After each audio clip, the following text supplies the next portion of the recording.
In Bulgasal Immortal Souls Episode 14, Eul-Tae killed Hwal, which broke down Hwal, and he also found a truth about himself, which changed everything he had believed in. Hwal was the original Bulgasal who had asked Eul-Tae to turn him into Bulgasal once again when he was reincarnated, and to kill his family. Sang-un has also started remembering her past, and has seen the brutal, monstrous side of the original Bulgasal, Hwal. Neither Hwal nor Sang-un remember their past exactly, or what their connection was from 1,000 years ago.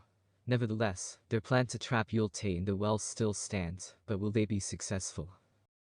Hwal's death wish. Hwal was broken down due to the loss of Hwal, and had asked Sang-un, Si-ho, and Do-yeon to leave him alone for their own safety. However, they come back for him, and they decide to stay together until the end. Detective Kwon has not returned to them yet, as he is still contemplating what Eul-Tae has told him about Hwal.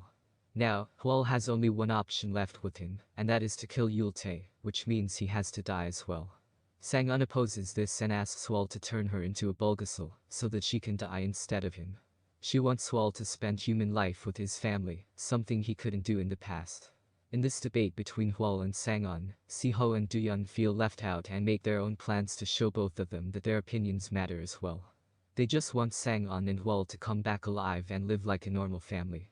Hwal agrees and promises them to not kill himself and come back alive. Kwon returns with the location of Eul-Tae, and the three of them make a plan to capture Eul-Tae in the well. Kwon had lived all of his life in search of the Bulgasal who killed his father and younger sister. He thought Eul-Tae was the culprit, but it was Hwal who was responsible for Kwon's loss. Will Kwon really help Hwal, or is it a trap? Will they make it back alive? What happened 1,000 years ago? Around 1,000 years ago, the only two existing Bulgasals lived on a mountain. Hwal and Sang-un were those Bulgasals, and they were also each other's lovers. They lived away from human habitation in a cave. Sang-un found a little girl and her baby brother, trying to hide in a cave away from soldiers who had killed their parents. She saved them and dropped them off at a local villager's house, who later raised them. The villager was Hwal, and the kids were Si-ho and Do-yeon. After they met accidentally again a few times, the kids grew fond of Sang-un, and so did Sang-un of them. She started living with them in the village, leaving Hwal alone in the cave. Hwal was always worried that Sang-un would leave him for humans, and she did what he feared. Sang-un promised him to come back once the kids grew up, and he waited for her every day. The kids didn't know that she was a Bulgasal, but Hwal had realized that she was not a human because she didn't age at all in years. The kids had grown up now, but Sang-un had been living with them like a family, and it was difficult for her to leave them. They were a minute part of her immortal life, which made her happy. When Si-ho and Do-yeon were picking herbs on the mountain, they saw Eul-Tae killing his brother, and Eul-Tae tried to kill them to hide his crime. Sang-un came and saved them, but Eul-Tae used Sang-un in his favor. He told the king that a Bulgasal killed his brother and lived in the village. The king and his soldiers tried to harm Sang-un, and Hwal came running to save her. He was enraged and killed the entire village.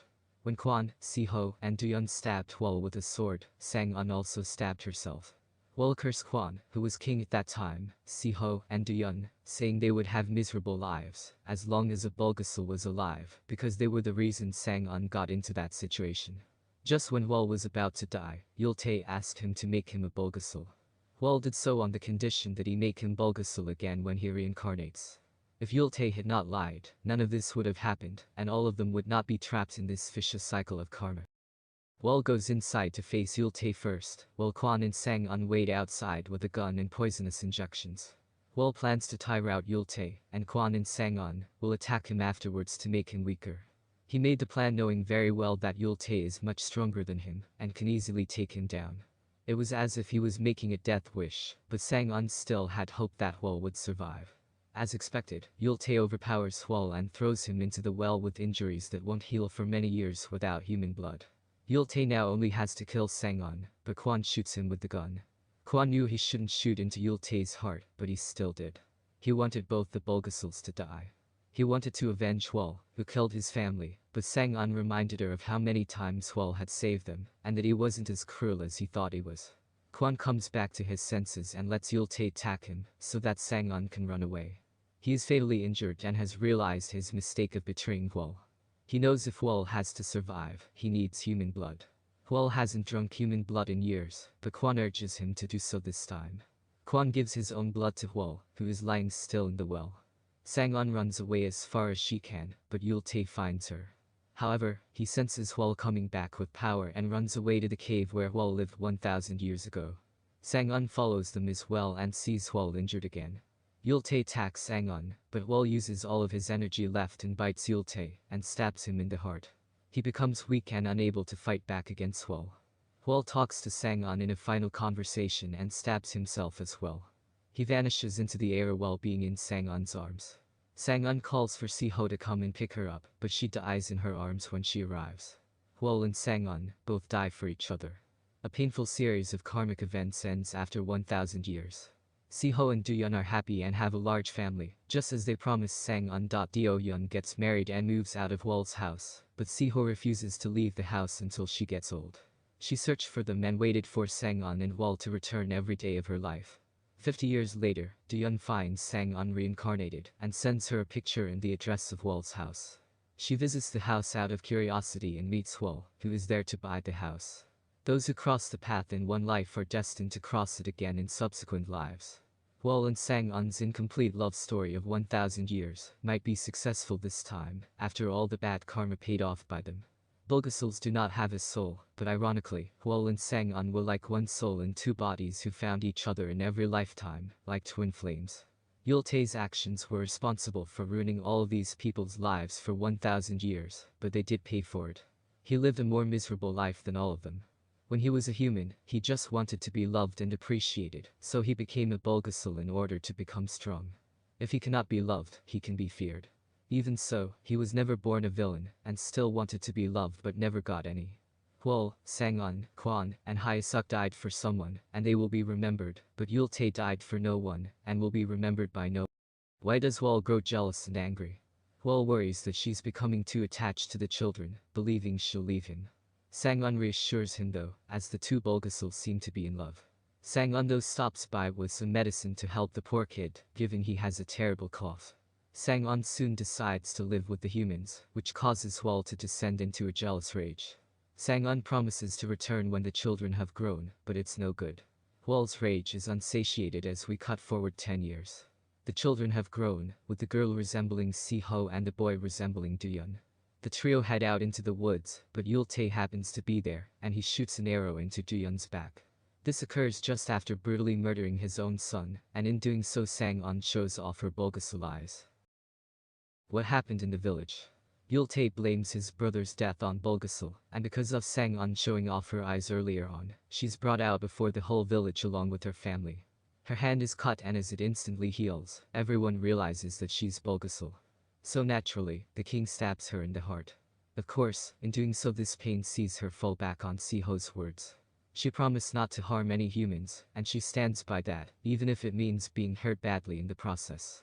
When it's suggested that Sang-un should be beheaded, the king also demands that the house be burnt.